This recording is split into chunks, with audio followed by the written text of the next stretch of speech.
program for you. I'm so excited to bring two of America's fastest rising, dynamic, phenomenal mayors to you for a great discussion this morning, or this afternoon, or this evening, wherever you are in the country or maybe around the world, or you're transacting business for your city. Today's title for our roundtable is Reinventing Our Future Cities.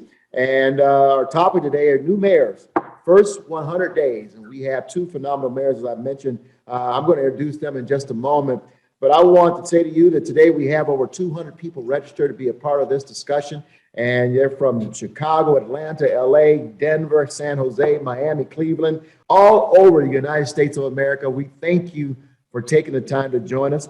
During today's event, we ask you to please send any questions or maybe comments you may have via the Zoom chat feature that you have there on your computer. We'd love to hear from you. We'll take your questions. The team will queue me up and share those questions so that we can ask of our two phenomenal mayors. Finally, before we begin, I want to turn it over to everybody's friend, the leader of Ignite Cities, and that'd be, of course, the incomparable George Burciaga. George? Mayor, first of all, thank you. I have to stop everyone to say thank you for your leadership. Thank you for inspiring these topics, the conversations, the direction we're headed. Thank you for bringing everyone together to really support collaboration that's required. And of course, two of my friends, two mayors that are here today, really driving transformation. I just want to say thank you. I know both of you were busy. Mayor Dickens, I know you're traveling and doing things, and Mayor Bibb, you are completely sort of engaged in a number of other issues you were dealing with. Both of you stopped when Mayor Hancock reached out. You said, you know what, we have to be a part of this collaboration that's required for our country and for the other city leaders that are watching. So I just want to say thank you. I also want to say thank you to our partners, Cities Today, NLC, the U.S. Conference of Mayors, African American Mayors Association, all of those organizations that really support this type of collaboration. We want to say thank you for everything that you do across the country every day. So with that, Mayor, I'd like to hand it back to you so we can actually start the questions and the introductions. Thank you, George, and to you and Ignite Cities, thank you for this opportunity. Listen, as I go across this country as a mayor who's in almost the final year of his third and final term, I'm often asked, what makes you excited about our country? And here's my answer. This is true. It's the crop of new, exciting, innovative, creative mayors that are coming up. And I'm telling you, we got some doozers. And we're going to start with two who are here with us today. I'm excited about Mayor Justin Bibb out of Cleveland, Ohio, and of course, Mayor Andre Dickens out of Atlanta, Georgia. Mayors who are leading two historic cities in our country, but also have tremendous platforms. And they both bring tremendous and disparate skill sets to these jobs. So let's introduce both of them. Now, I could read both of your bios. And like George said, brothers, I thank you for taking the time to be with us today because you're both busy. Mayor Dickens, you're on the road. We thank you for taking the time out of your busy traveling schedule to address us for the next 45 minutes. But let's start with Mayor Justin Bibb. Cleveland, Ohio. I think they had a mayor for like 50 years. The same mayor. Something like that. You come in, man, and you're young, you're energetic, and that must be something dynamic for the city of Cleveland to watch. Go ahead, Mayor. Take a couple of minutes and introduce yourself to the nation. Well, thank you, Mayor Hancock, and thank you, George, for organizing this really important conversation. Really excited to be in conversation and fellowship with my good brother, Mayor Andre Dickens out of Atlanta. And, you know, my path to this seat of being mayor is really quite unique. When I announced my campaign in January of 2020, I was at 1% in the polls. No one really heard of me, but we did the hard work of knocking on doors, showing up everywhere across the city to make sure we can bring some new visionary leadership to the city of Cleveland. But prior to becoming mayor, I spent over 15 years working at the intersection of business, consulting, and finance. And my belief is I felt that Cleveland needed new, dynamic, visionary leadership coming out of this pandemic and after we lost our brother, George Floyd. And that's the kind of vision and leadership we're bringing right here to Cleveland, Ohio, as we speak. Happy to be here today. Mayor Bibb, thank you for being here. They are so excited about you. They rode out the red carpet. I can see it behind you. Something like that. Yeah, we are so excited you're here. Mayor Andre Dickens, you take over the historic Atlanta, Georgia, one of my favorite cities. And I told you, you are the mayor of my daughter, my oldest child. So you better be good. She'll be calling me, man. She'll be like, what's up with this? But we are so excited about you taking over Atlanta, Georgia. Introduce yourself to the nation. All right. Thank you, Mayor Hancock. And I just thank you for your leadership, your guidance, and your vision to be able to have us all gather together in this space, in this way. And I'm thankful. I'm glad to have spent some time with you and learning from you already. You're a dynamic leader. And George, thank you for your friendship and already for the good work you do in bringing mayors together in business and commerce in that way. And then Mayor Bibb, you and I met as the 9-mayor cohort that Biden and Harris administration called up after our elections to say, hey, you 9 mayors are in dynamic cities, and I want to have a relationship with you. So we were in that cohort together, getting to know each other and getting to know all of the ins and outs of the Biden Harris administration and all their secretaries. So good brother, it's good to see you. And yes, you have gotten off to a great start already. Yes, I'm mayor of Atlanta. I was born and raised in Atlanta. I went to Atlanta Public Schools, went to Georgia Tech, first in my family to go to college. I got a chemical engineering degree. I got a master's from Georgia State in public administration. I've ran nonprofits, owned my own business for a decade, and I've been in the technology space for quite a while. And I too, just like Mayor Bibb, I was low in the polls. There was 14 of us running. So, and I was at 4%, ended up making it into the runoff and won by 64%. So it was a good day in Atlanta for me when all that came to be. You know, it was a hard fought race. I had been a city councilman for 8 years in an at-large seat. So I had always run citywide. I haven't lost an election and I don't plan to ever lose one. Right. So my first race, I beat an incumbent. And then I ran unopposed after 4 years. Nobody ran against me. And then 4 years later, I ran for mayor. And here we are today in the home of the civil rights movement, Atlanta, Georgia, trying to continue to lead this great city. Thank you. We're going to come back to that DNA. You and I share very similar DNAs in terms of our route to our offices, but we're going to talk about that in just a moment. But let's be uncomfortable for just a minute. I'll tell the audience, I tell these the mayors who come on to the roundtable, just relax. We're unscripted. Let's have some fun, but more importantly, let's give the people a little something. So the first question is meant to make you uncomfortable. What is the one thing that nobody knows about you? That if they were to interview your partner, your children, your mama, the secret. We want to hear the secret. The one thing that you can say on this line. Let's start with Mayor Dickens. Oh. You got the short straw on that one, brother. I thought you went with the younger brother the first time. I thought you were going to do that each time. So let me see.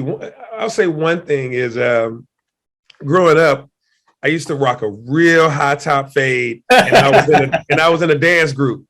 So we would dance at talent shows, dance at parties, at halftime at the basketball game. So I was in them boy groups. You dancing and all that stuff in high school, man. So got Bobby Brown over here. A little bit of Bobby Brown, a little bit of Kwame. We got kids. Kwame. Now we know when we do the mayoral, what they call it, the mayoral, not audition, but initiation. Oh, yeah. He's dancing. Yeah. Mayor Bibb? Well, I want to keep going on this theme of hair since Mayor Dickens brought it up. So when I was in college, I loved the movie Hitch with Will Smith. Yes. And I really like rom-com movies. And so I grew out a fro and got an S curl to look like Hitch.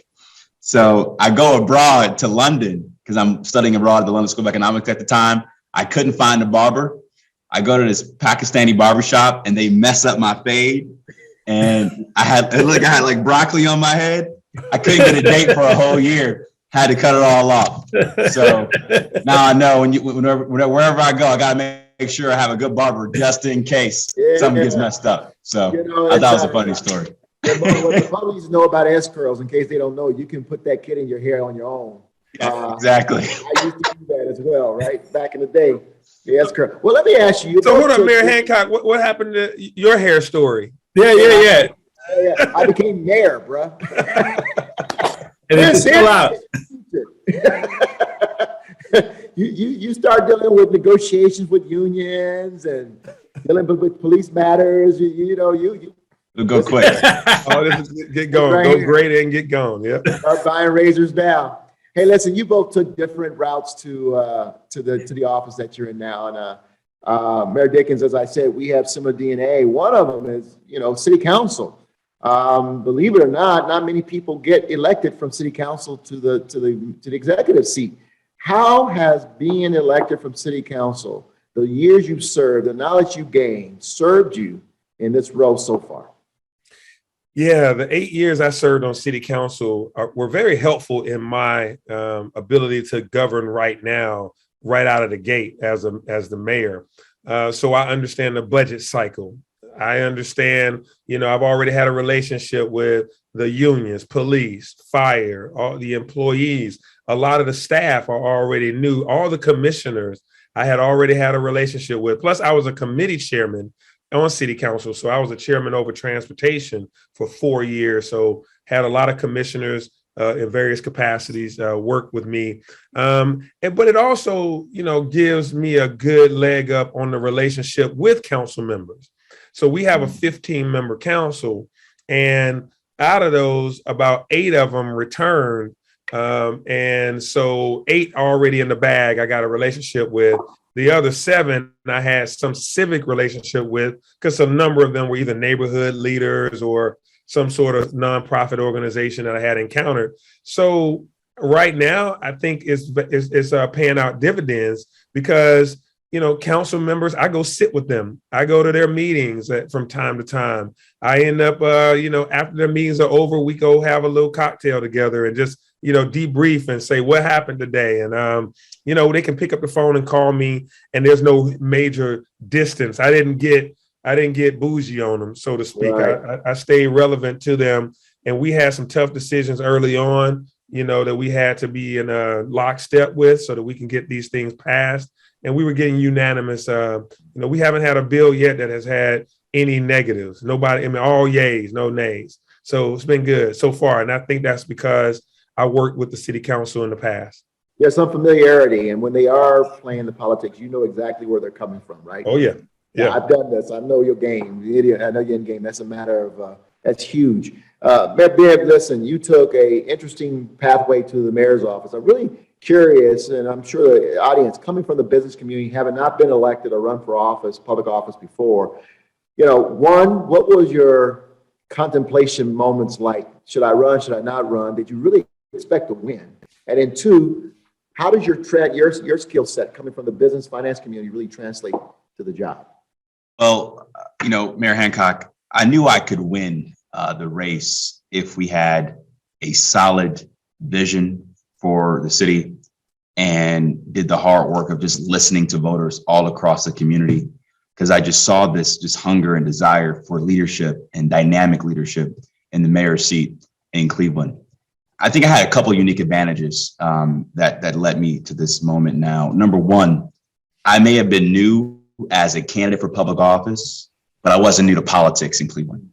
And so I had relationships in the party, had relationships in the faith-based community, had relationships with activists, so that allowed me to have a really strong foundation. Mm-hmm. But I wasn't tainted by the status quo political system of Cleveland, which really gave us a competitive advantage in the race.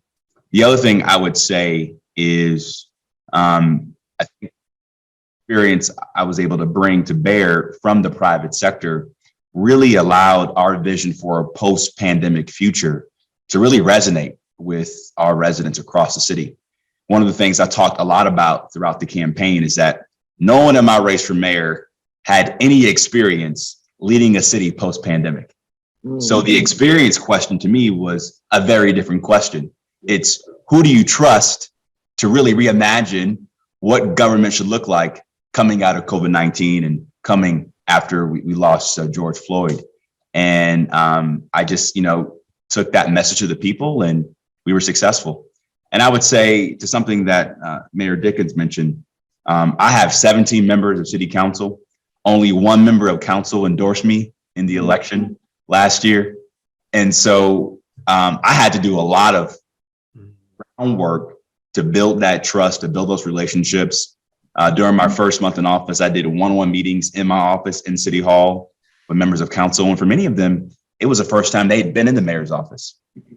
So it just shows you how disconnected council was from the mayor's office in the past. And what's the one thing that has surprised you now that you're on the inside about running the city? As someone who has worked at some of the highest levels of corporate America, whether it be a Key Bank or Gallup, you tend to think how things should move fast in a large enterprise setting. And I think sometimes it's easier for us to take for granted when you're on the outside how much time it takes to move a large bureaucracy, right? And why there are certain controls in place. And I think I have a greater appreciation for those controls now that I'm in the mayor's seat. I appreciate it. Mayor Dickens, it's one thing to be on council. It's another thing to be in that office as the executive. What's one thing that surprised you now that you're on the inside?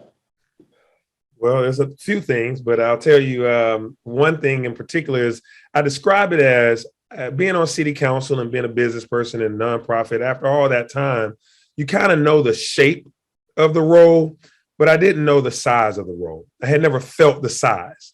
So the object, I kind of knew that it was shaped like this, and I knew how it kind of worked together, but I didn't know that the object was this, you know what I mean? So every decision is a mayoral decision at its finality. Right. All right. So either you originated the thought where so that your chiefs and your commissioners and your, direct line supervisors, all of them got it. They get it. They understand from the top, but it's still a mayoral culture set. So it's your city. It's your vision. It's how you want to do things. So when I see somebody show up in a certain way on the street corner waving at somebody, I say that's my language all the way down to the bottom. But when it's something that is a 50-50 jump ball, and I'm like, who else in the room is going to make this decision? What do you, after I've gotten to what do you think?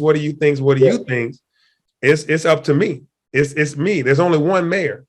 And that's it. That's I was on city council. There was 15 members. Right. I had one voice. I might've had a bigger voice if I knew the subject more than somebody else. I might've had a bigger voice if the crowd was in my favor, but I still needed 8 votes. As mayor, I get all the input from everybody in the room, and I say, this is what we're going to do. That, that's a size. That's bigger. That's bigger. And everywhere I go, it's that big. I'm here in DC right now. It's big. I was in New York yesterday. I was in here. It's what thus says the mayor about Atlanta. Yeah, it's an amazing moment, and I'm sure you both appreciate it when you realize that everyone stops looking around the room, and it's you that they're looking at to make the call. And that moment when it hits you, I'll never forget after taking the oath of office for the first time. And I come from, like I said, city council, president of council. I was an intern in this office, and I walked in, and the door behind me shut. And for so many years, I've been the one walking in, dropping stuff at the feet of the mayor, and turning around walking out, saying it's his issue now. For the first time, when that door shut, it hit me. Oh my God, it's me. I'm the wizard behind the door now, and the decisions are mine to be made. So we are living in an interesting time, gentlemen, and I appreciate your candor and transparency so far. We have a new dynamic as mayors. You all are serving at an interesting time where the pandemic has really impacted our jobs, our cities. There's a new sense of self for our cities. It has changed dynamically. Talk about how your first 100 days have gone with this new dynamic in terms of post-pandemic. Should we start with Mayor Dickens? Yeah. So, COVID-19, did a number on everybody. And so I was inaugurated January 3rd of this year, and we had inauguration outside at Georgia Tech's football stadium. It was 38 degrees outside because we couldn't be in the same space. But one of the things that I did was I set the tone from the top that we're going to get back into City Hall. We're going to come back to work. We're going to, for the first while we wore masks, social distance. We did, a few days on, a few days off. But I wanted to get the government back working again. City services need to get back working again. We were responsive to the Omicron variant and being careful in that way. But once everybody went through that, it was time to get back to work. And so late February, we turned the switch all the way back on. And it's been a lot of trust that had to be reestablished with the employees and the public. So when certain services were supposed to be weekly, but during the pandemic, we went to bi-weekly or whatever, like garbage services, our recycling services and our yard waste pickups, I put those all back in. And I said, we're going to do all of them, all three services in the same week now, like it used to be. And I had to have trust to the public that I'm going to say this and that our employees are going to do it. Trust to the employees that I got your back, that I'm not throwing you in harm's way. But I also want you to do a full week's work. The good news is I was an employee up until I became mayor. And I remember how, hey, this pandemic, I don't know if you're putting in the same amount of time because of the way the Zoom and all this other stuff work. And so I had to develop trust. And so the other thing was, crime surged during the pandemic. I had to start off with a portion of my city wanting to have a vote to leave. A portion of Atlanta called Buckhead, which is the northernmost part, the most affluent part, the wealthy part, wealthy homeowners mostly. Some of them were starting to say they wanted to leave the city last year, and they wanted to, distrust the city was going to, cut down crime, get the garbage picked back up, fill the potholes. You try to explain it as a COVID thing, but some of it was racial, some of it was, classist. But I had to come in there with a whole lot of energy. And so I tell everybody this, that my currency is trust and energy. You can trust that I'm going to do what I say, and I can trust you. We're going to grow that trust. And then energy. You're not going to outwork me. You're not going to call me and I don't respond. You're not going to lay something out there that is basic government need and services that I'm not going to make sure that we figure out a pathway to get it done. So now we fought that potential threat of them leaving. And now they say we're going to leave it alone, at least for now. And so a huge win for us, because that's about 40% of our property tax base, even though they're about 25% of the city's population. So they're outsized in terms of their taxes, but they're very important because everybody in the city is very important. I don't want to have a city divided. I want one city with one bright future. And so I had to give people a new love language, a new rhetoric, a new pace, a new opportunity to thrive, to contribute.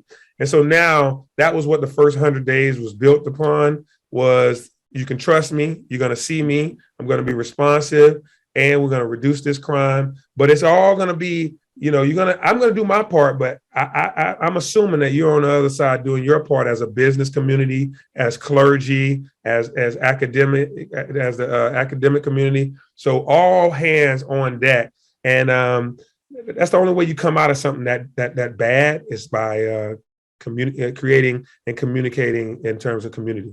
Getting work. Let me follow up on a point that you just made, Mayor Dickens, and that is, you talk about all the things that, the effort to secede from the city, the crime, getting your employees back to work. How do these priorities differ from the priorities you outlined in your campaign for mayor? Yeah, when I was campaigning, only about half of that I just talked about was forefront. Mm-hmm. I was campaigning on affordable housing, on, jobs and equity and opportunities for, people to get, training, to get great technology jobs, things that I know in my background and my history. But I do those things. I have to do all of the above, but my talking points, things that I'm out there working on every day, every time there's a crime, particularly a deadly crime, a violent crime, it halts all your. I mean, you try not to let it halt it because you gotta, you can't be doom and gloom all the time and chasing your tail. But when something bad happens, like a cop got shot, 6 times a guy shot an officer. I had to show up, go to I almost met him at the hospital as he was entering. I'm at his bedside as they're about to do surgery on him. That just, it tears up your day. And after he comes out of surgery, I'm talking to him and his family. That's a whole day. That day, I had a whole bunch of plans for Parks and Rec that day. An infant got so many issues. I don't want to, you guys know this, mayors, any crime that affects a kid, a senior, it just tears you apart. And I'm sitting up there trying to do affordable housing, right? I'm trying to do things that, provide a community a future. I want to get to the root causes of crime. And so that what it means is what would have been a 10-hour day or a 12-hour work day, it turns into like a 16-hour work day because you still got to make up that time because you wake up and you're going to find yourself further behind on this opportunity index because all you've been is a super chief of police, and I don't want to be that. Absolutely. Mayor Bill, this is a great conversation, and I want to get your thoughts. Your city has changed like Atlanta, Denver, Chicago, LA following the pandemic, or as we're beginning to emerge out of this pandemic. Talk about how it's impacted your first 100 days. And then I want you to follow up exactly what Mayor Dickens did. And that is, I campaigned on X, Y, and Z. I'm talking about A, B, and C, if it has changed at all. Mayor Dickens said a lot that really resonated with me. There are a couple headwinds I want to talk about that we experienced when I took my oath on January 3rd. One, really on New Year's Eve, I had an officer, Shane Bartek, was killed during a violent carjacking. He was off duty. I get a call from our police chief and our chief of public safety that I had to show up to the hospital. Grieve with that family, grieve with those officers that he served with. And I wasn't even sworn in yet. Mm-hmm. And what was supposed to be my last hurrah with my friends and my boys on New Year's Eve before I became mayor, I really assumed office on New Year's Eve because the city needed my leadership. And make a really important decision in my first week in office because, I was going to have a Sea of Blue protest that following week if we didn't rule it a line of duty death. Now, I didn't come to that decision on any preconceived notions. We did the right legal due diligence to come to that recommendation.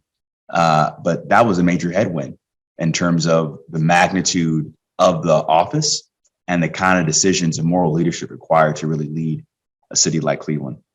Secondly, the pandemic. Unfortunately, we did not have a robust outreach campaign, the pandemic, to get our city, particularly communities of color, vaccinated and boosted.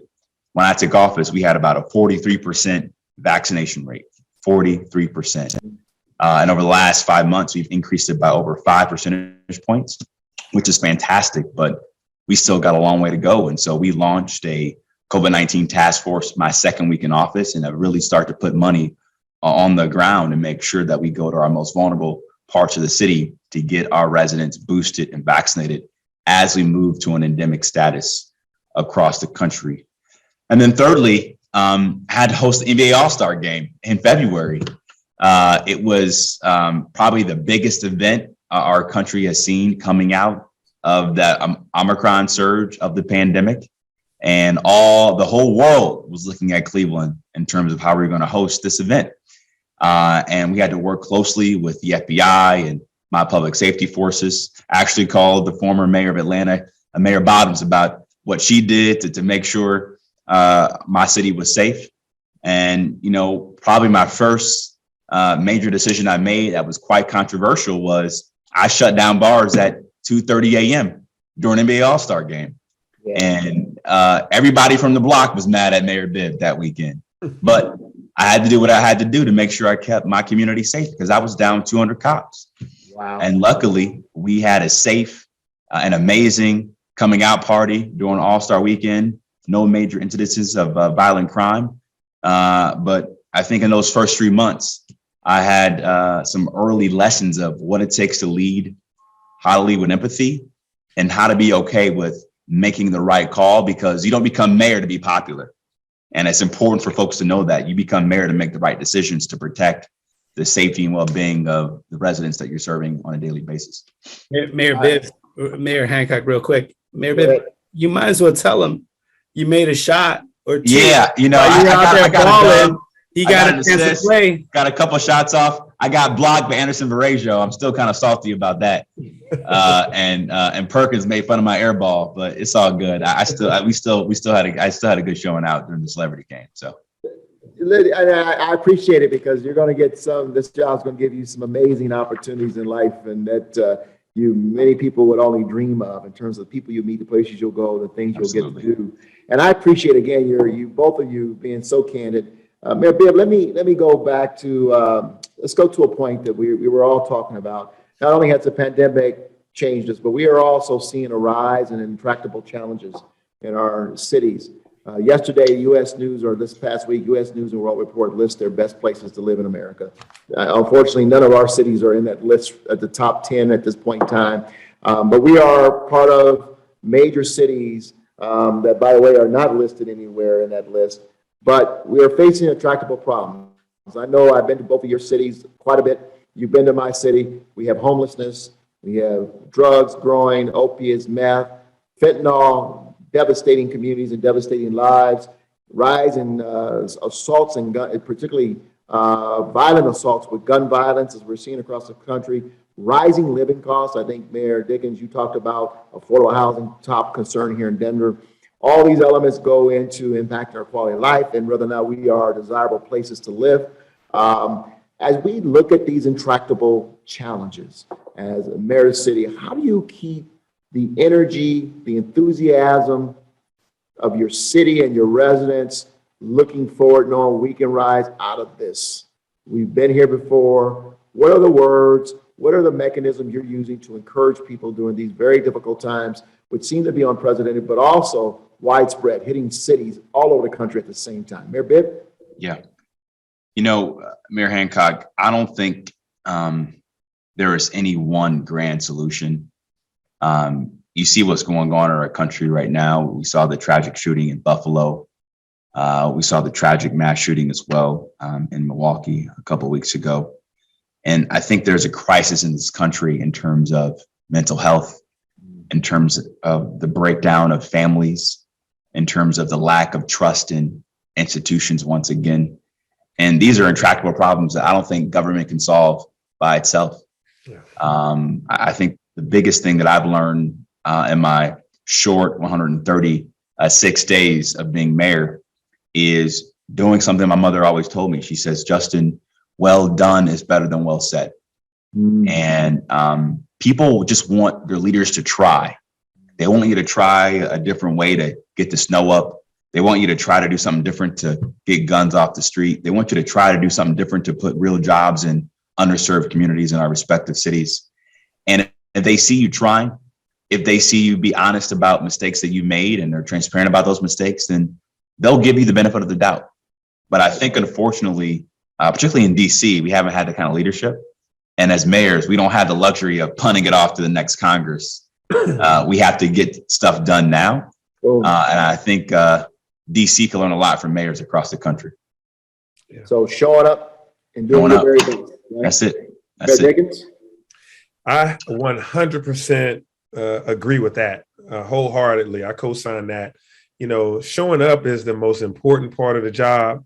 That they see you, that they feel you, that they know you're out there working and trying. Most people don't want this job.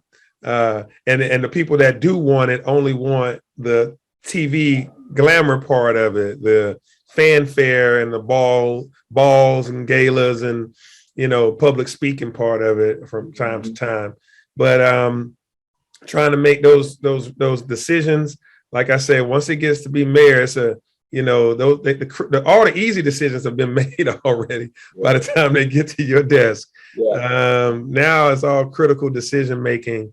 And, you know, every time something bad happens, people say, you know, Mayor, what's your thought?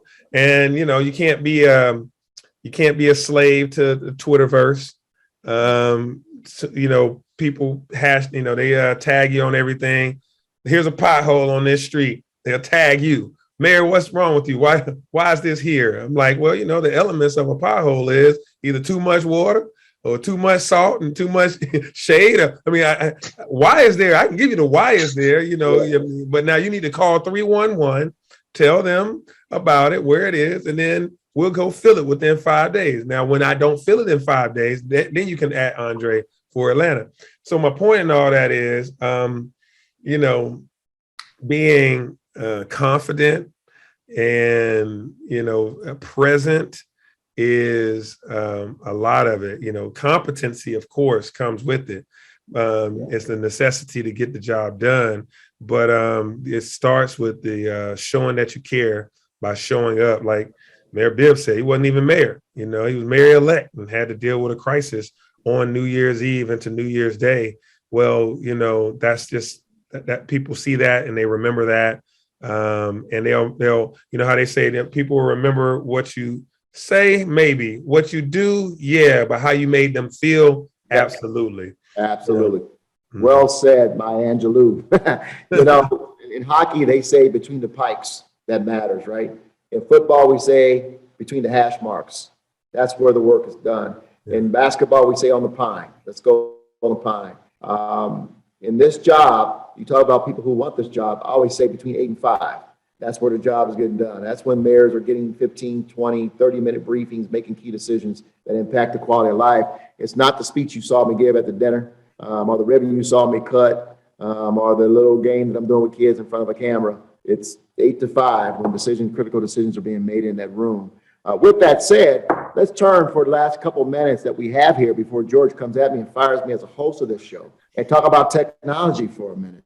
Mayor Dickens, you have been called the technology mayor. I love that because of your background and really your education and work history. And I'm wondering, can you talk a little bit about how you're leveraging technology to make Atlanta a smart city?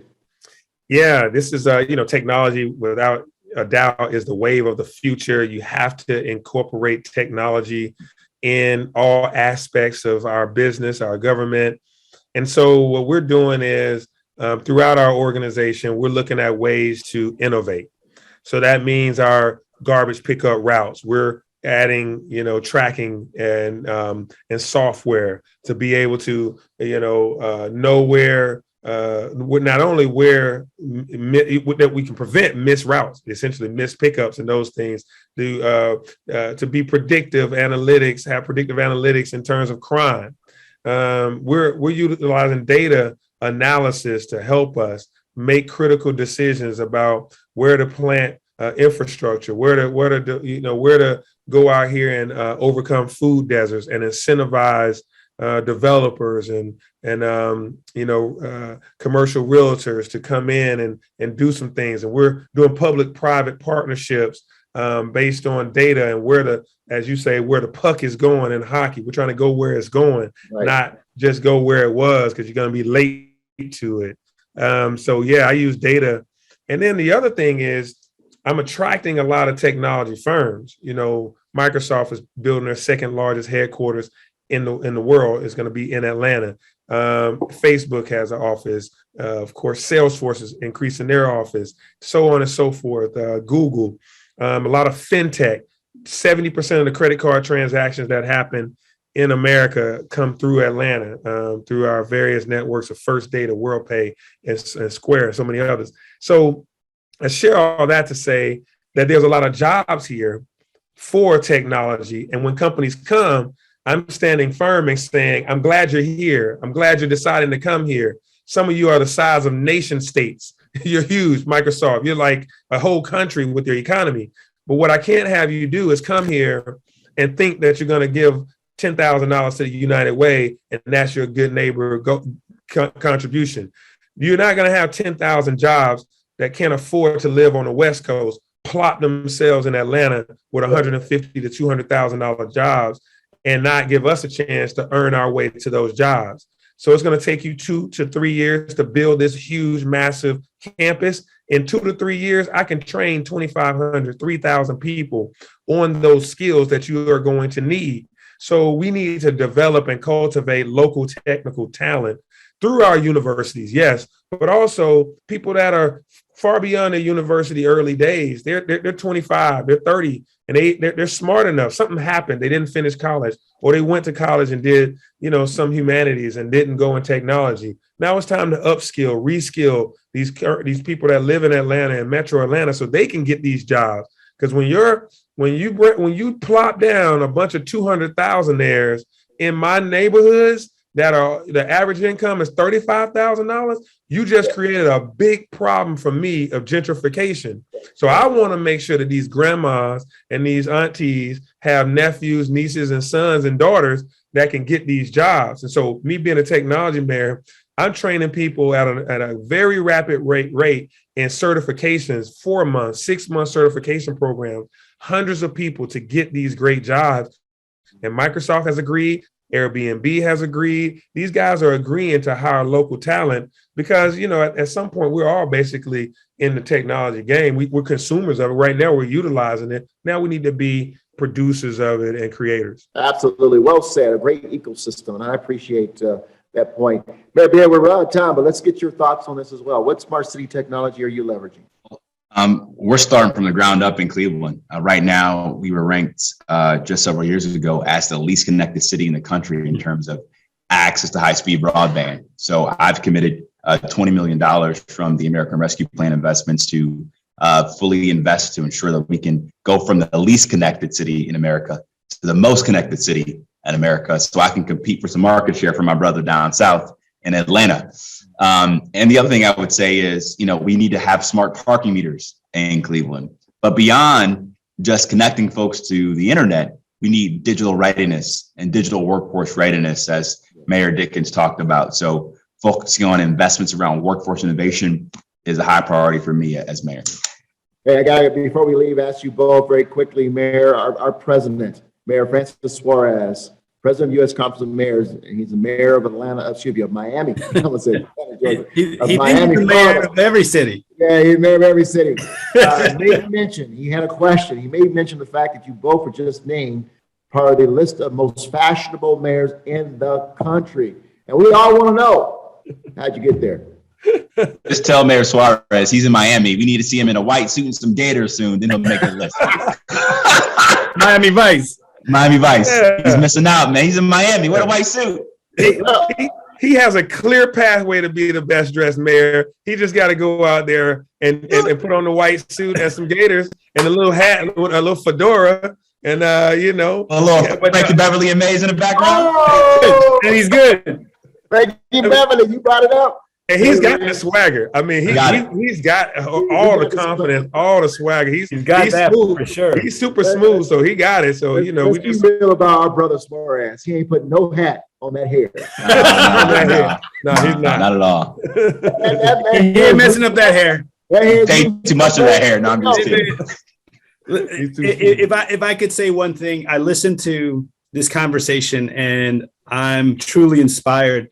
Both Mayor Bibb and Mayor Dickens, I can hear this incredible voice that reminds me of the incredible work that Mayor Hancock and Mayor Benjamin and all the great mayors have worked towards to stabilize across our country to make sure that their voices are heard. I hear that in your voice. I hear this power, this ability to inspire. And I just want to say that I will always be incredibly thankful for you allowing me the opportunity to work with you guys closely. Mayor Hancock, you are family, and you know that. And I'm always appreciative and humbled by the ability to listen and also apply whatever ability, IP, technology, insight, awareness, support, and partnerships to support your cities. I just want to quickly say thank you for allowing us the ability to do that. Thank you, Mayor Justin Bibb out of Cleveland, Ohio, Mayor Andre Dickens out of Atlanta, Georgia. Thank you both for doing this. I want to thank Night City, for the commitment and supporting mayors to do this type of roundtable. This is a phenomenal opportunity. We want to thank Cities Today for publishing our sessions globally. And finally, thank you to all the mayors for for being online and listening, and to these two great mayors for being involved. We'll ask you to join us next month for further discussion on our digital equity. We can only do this together, and we look forward to seeing you next time when we get together with next set of mayors. Bibb, Dickens, thank you. Brother George, Berciaga, y'all take care. Thank you. You know. Have a good day, fellas. All right, Mayor. Take care. Thank you.